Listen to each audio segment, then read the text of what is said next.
इस समय क्रिकेटर मोहम्मद शमी सुर्खियों में है, चर्चा में है, क्योंकि उन्होंने रमज़ान के महीने में रोज़ा नहीं रख पाया। उन्होंने क्रिकेट के मैदान में एनर्जी ड्रिंक पी ली। भाई रे भाई, कितना बड़ा अपराध कर दिया। इस पर ऑल इंडिया मुस्लिम जमात के अध्यक्ष मौलाना शहाबुद्दीन रजवी बरेलवी ने शमी को अपराधी तक घोषित कर दिया। तरह तरह की बातें की, ये अपराध है, ये गुनाह है, यहाँ नियम के अनुसार नहीं है। भैया एक बात बताएं, नियम या ये जो भी हो सकता है आप जानो, मैं तो इतना जानता हूँ, जब 11 खिलाड़ियों के बीच में पर्याप्त फील्ड में कोई क्रिकेट खेलता है ना, तो उसके शरीर के एक भी छिद्र ऐसा नहीं होगा जहां से पसीना न टपकता हो। इतना साधारण होता ना तो मौलवी साहब आप और मैं क्रिकेटर होते। और फिर जब ट्रोल करने की बारी आती है, तब आज आपने अपनी आन बान शान मोहम्मद शमी पर ट्रोल कर दिया। उन पाकिस्तानियों खिलाड़ियों पर नहीं किया था जो 11 के 11 खिलाड़ी कॉफी पी रहे थे, याद है ना। किसी को ट्रोल करना बहुत आसान है, उस जैसा काम करना बहुत कठिन है मौलाना साहब। सच बताएं, एक देसी कहावत है कि इतनी मेहनत जितनी वो लोग करते हैं ना, इतनी आम इंसान नहीं कर पाएगा। एक क्रिकेटर बनने में पसीने छूट जाते हैं, नानी सी मर जाती है?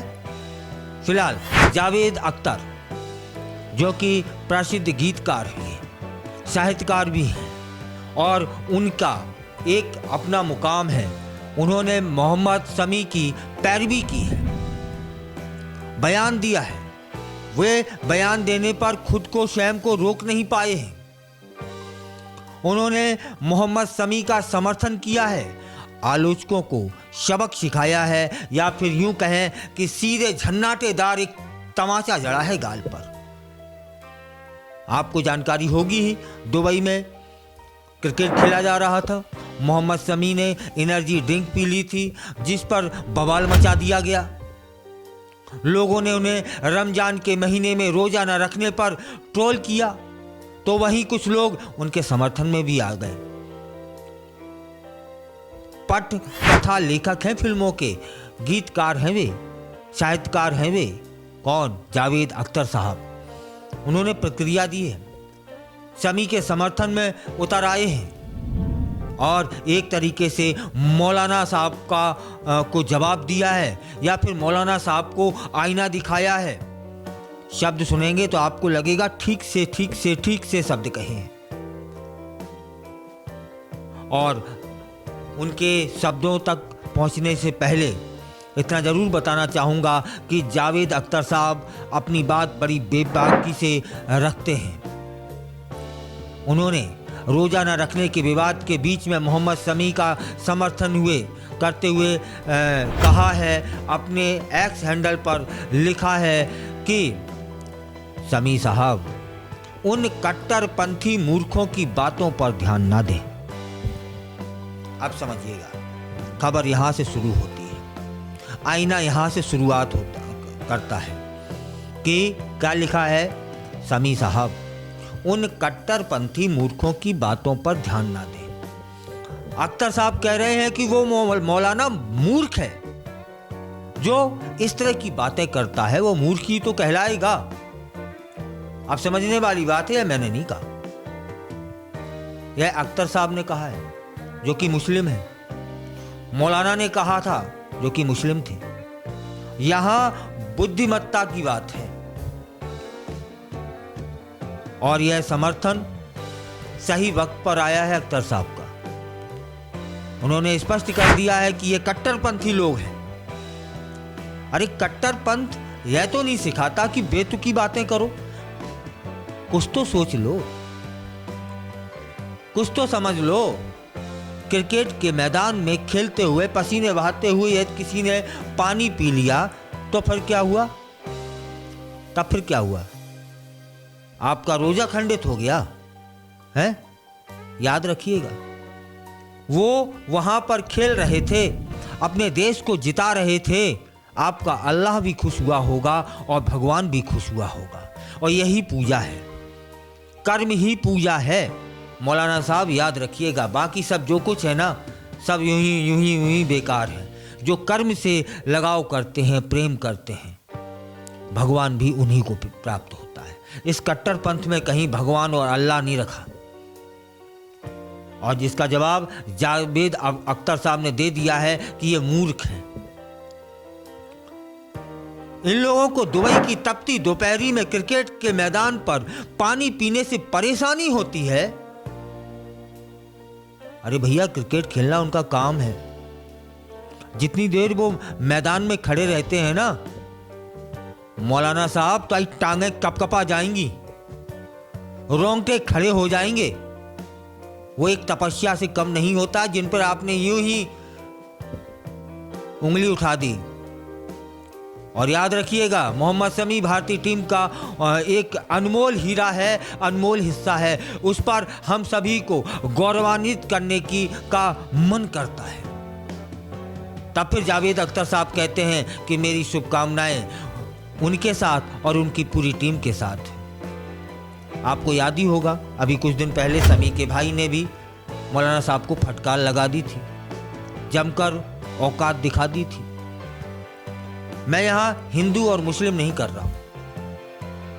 इस तरह के बेतुके बयान या अभी मौलाना साहब का आया है, यदि किसी और, मैं किसी पंडित का आता, किसी पुजारी का आता, तब भी मैं यही कहता कि ये कट्टरपंथ अपनी जेब में रखो।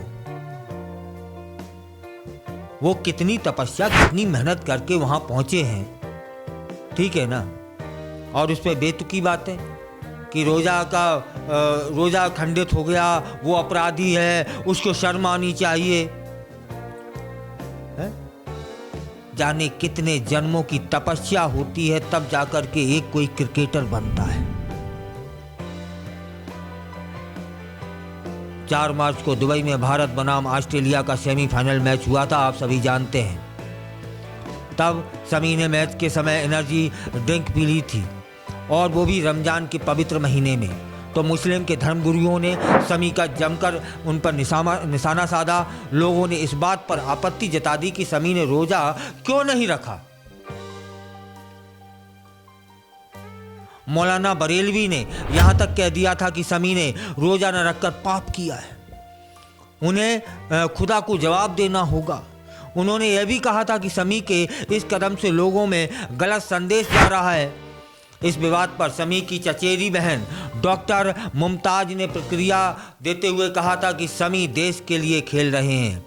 जो लोग उन पर रोजा न रखने का आरोप लगा रहे हैं वे शर्मनाक हैं।